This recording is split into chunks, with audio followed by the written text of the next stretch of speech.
Hello. Welcome back to another exciting episode of the Daily English Practice Channel. I am your host, Anna, and I am so happy to be here with you today. And I'm David. Hello, everyone. It is great to be back behind the microphone. How are you doing today, Anna? You look very energetic. Oh, thank you, David. I am feeling fantastic. I had a really great weekend, got plenty of rest, and I am ready to help our listeners improve their English. But more importantly, David, how are you? I'm doing well. I had a bit of a busy morning, actually. I had to run a lot of errands, which actually brings us to our topic for today. Oh, errands? That sounds surprisingly relevant. Tell us more. Yes, today we are going to talk about modern English for real-life situations.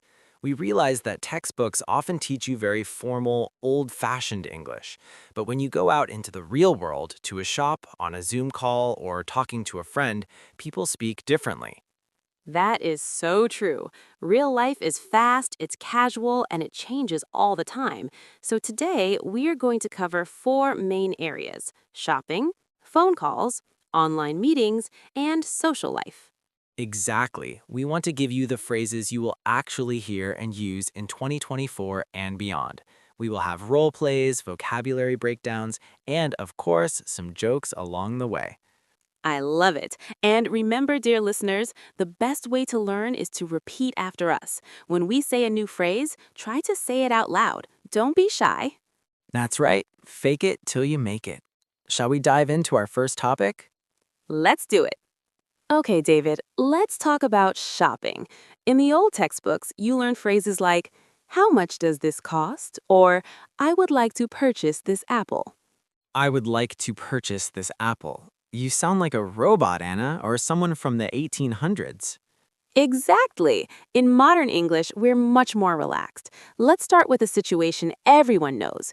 You walk into a store, and a sales assistant comes up to you immediately. They ask, "Can I help you find anything?" Oh, this happens to me all the time. Sometimes I just want to look around. I don't want to buy anything yet. I just want to see what they have. What do I say?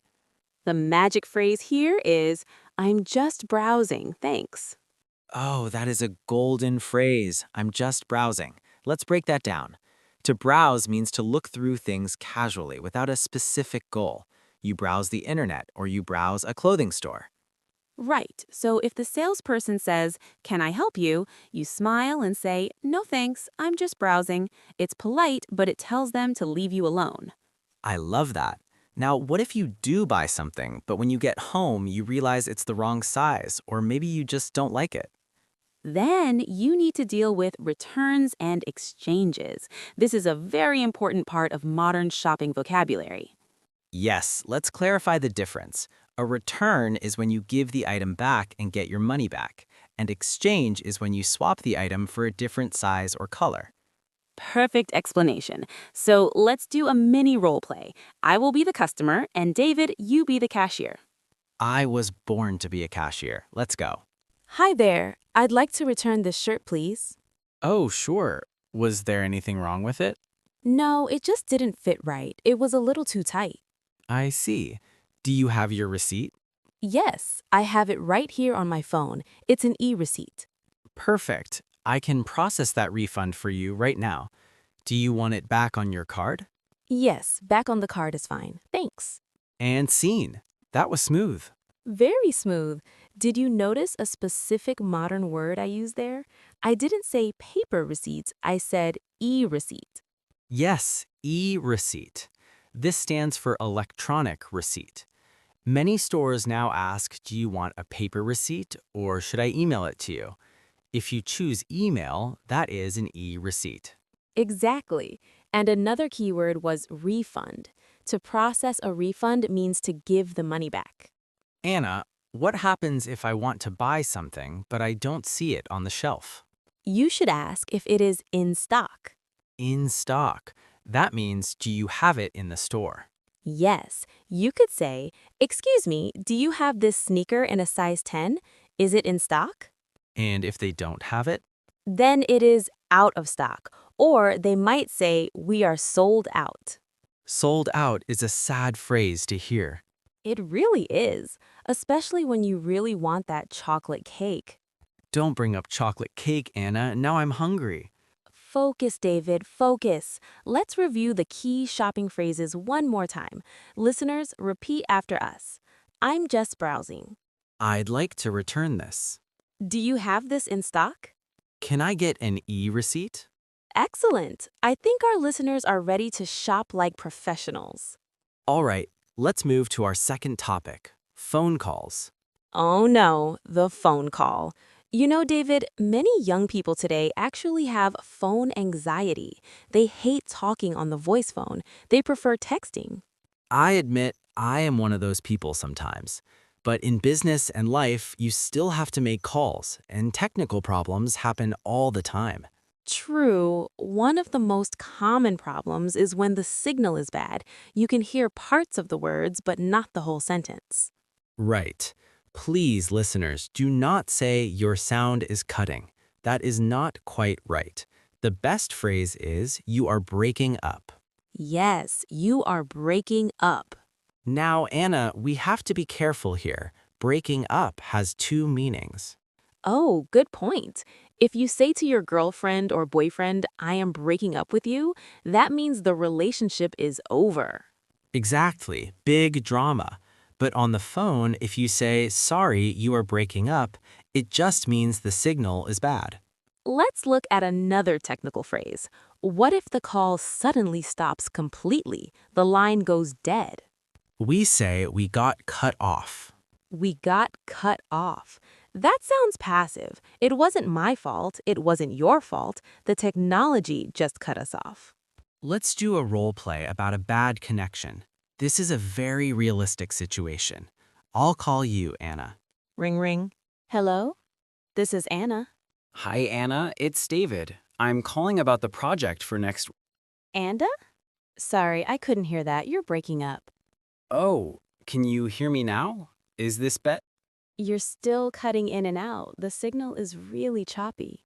Okay, let me try to move to a window. How about now? That's much better. I can hear you clearly now. Great. Sorry about that. I think I was in a dead zone. That was stressful, just acting it out. I know, right? Okay, let's look at the vocabulary there. You said you are cutting in and out. Yes, cutting in and out. That means the sound is there, then gone, then there, then gone. It's intermittent. And I used the phrase dead zone. A dead zone is a place where there is absolutely no cell phone signal. Elevators are often dead zones. Basements are dead zones. Very useful. Now, David, what about when you call a business, like a doctor's office or a bank, and they make you wait? Ah, the dreaded waiting game. They will usually say, "Can I put you on hold?" To put someone on hold, that means you have to wait and listen to that terrible elevator music. Do, do, do, do, do. Please don't sing, Anna. Sorry. So, if you are the one calling and you need to check something, you can say, bear with me a second. Oh, I love that phrase. Bear with me. It sounds like the animal bear, B-E-A-R, but it means please be patient with me. Yes, it's very polite. I'm just looking up your file. Please bear with me. Let's review those phone phrases. Listeners, are you ready? You are breaking up. Use this for bad signal. We got cut off. Use this if the call drops. Please bear with me. Use this to ask for patience. Can I put you on hold? Use this to make someone wait. Fantastic. You are doing great, everyone. Okay, Anna, we cannot talk about modern English without talking about online meetings. Zoom, Microsoft Teams, Google Meet, this is our new reality. It certainly is. And it has its own special language. There is one phrase that has become the most famous phrase in the world in the last few years. I think I know what it is. Is it you're on mute? Bingo! You're on mute. It happens to the best of us. You talk for 5 minutes giving a beautiful speech, and then you realize nobody heard a word. And then everyone is waving their hands saying, David, David, you're on mute. To be on mute means your microphone is turned off. The opposite is to unmute yourself. So you might hear, David, please unmute yourself. Another common situation is sharing your computer screen to show a presentation. Right, we say, I'm going to share my screen. But then we always ask the verification question. Can everyone see my screen? Every single time. Can everyone see my screen? Yes, we can see it. It's a ritual. Let's talk about video problems. Sometimes the internet is slow and the person's video stops moving. It gets stuck. We say, you are frozen. Like the Disney movie, You Are Frozen. Exactly. Or if the audio and video are slow and not matching up, we say there is a lag. L-A-G, lag. It's lagging. That is very annoying. Let's do a quick role play of a Zoom meeting startup. Okay, I'll be the meeting host. All right, everyone, thanks for joining. Let's get started. Anna, do you have the report? Anna, moving mouth silently, no sound. Anna? I think you're on mute. Oh, sorry. Can you hear me now? Yes, loud and clear. Okay, I'm going to share my screen. Let me just pull up the document. Bear with me a second. Okay, can you see my screen? Yes, but you're freezing a little bit. Your video is stuck. Oh dear, my internet connection is unstable today. I'll turn off my camera to save bandwidth. Is that better? Much better. Go ahead. That was very realistic. I liked the phrase, turn off my camera. Yes, and save bandwidth. Bandwidth is basically the capacity of your internet connection. If you have bad internet, turning off the video saves bandwidth so the audio works better. Another great phrase for meetings is when you have loud sounds behind you. Maybe a dog barking or a baby crying. Background noise. You can say, sorry, I have a lot of background noise, so I'm going to stay on mute until I need to speak. That is very polite meeting etiquette. Let's recap the online meeting vocabulary. Repeat after us loud and proud.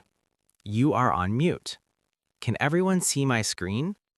You are frozen. There is a lag. I feel like we are ready to lead a global conference now, David. Absolutely, or at least survive a Monday morning meeting without embarrassment. We have worked hard shopping, talking on the phone, and attending meetings.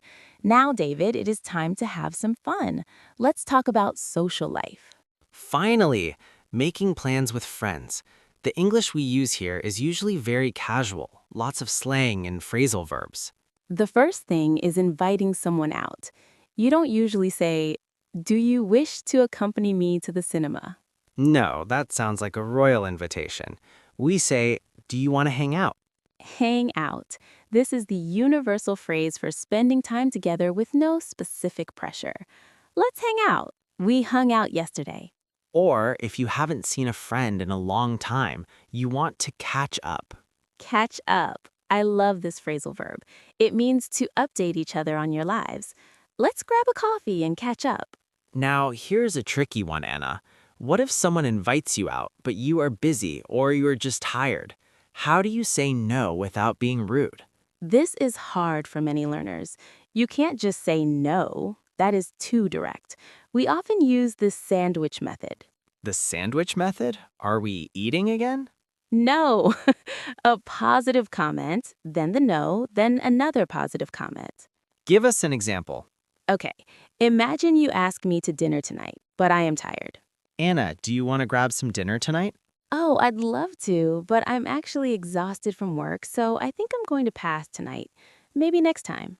That was perfect. You started with I'd love to, positive, then I'm going to pass, the no, and ended with maybe next time, positive. I don't feel rejected at all. Exactly. The phrase, I'm going to pass, is a polite, casual way to say no.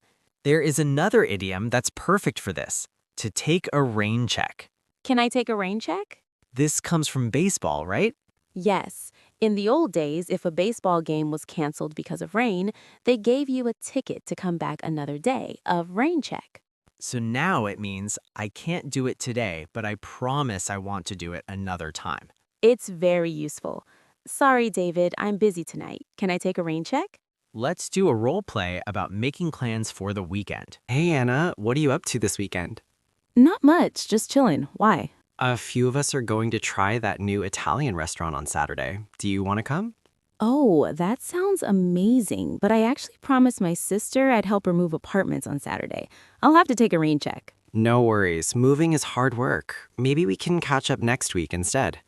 Definitely. Let's hang out on Tuesday. Sounds like a plan. Sounds like a plan. That is a great way to confirm an arrangement. And did you hear me say just chillin'? Yes, to chill means to relax. I'm just chilling. It is very common slang. Okay, let's review our social phrases. Let's hang out. We need to catch up. I'll have to take a rain check. I'm going to pass. You guys are doing great. These phrases will help you sound much more natural with your English-speaking friends. Wow, David, we have covered so much ground today. We went from the store to the phone to the computer to the restaurant. It's been a journey, but before we go, we must do the big review. We will say a definition, and I want the listeners to shout out the phrase before we say it. Are you ready? Let's test your memory. Situation 1. You are in a store. You are looking at clothes, but you don't want to buy yet. The assistant asks if you need help. You say, pause. I'm just browsing. Did you get it? Good. Situation 2. You are on the phone. The signal is bad and the voice is stopping and starting. You say, pause. You are breaking up. Nice. Situation 3. You are in a Zoom meeting. You are talking, but nobody can hear you. Your colleague says, pause. You're on mute. And finally, situation 4. A friend invites you to a party, but you are sick. You want to go another time. You say, pause. Can I take a rain check? If you got all 4 of those correct, give yourself a high five.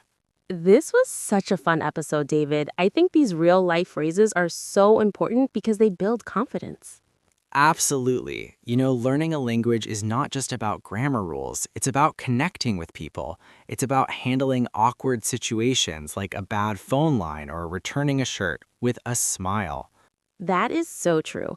Don't be afraid to make mistakes. If you say, my phone is breaking instead of my phone is breaking up, people will still understand you.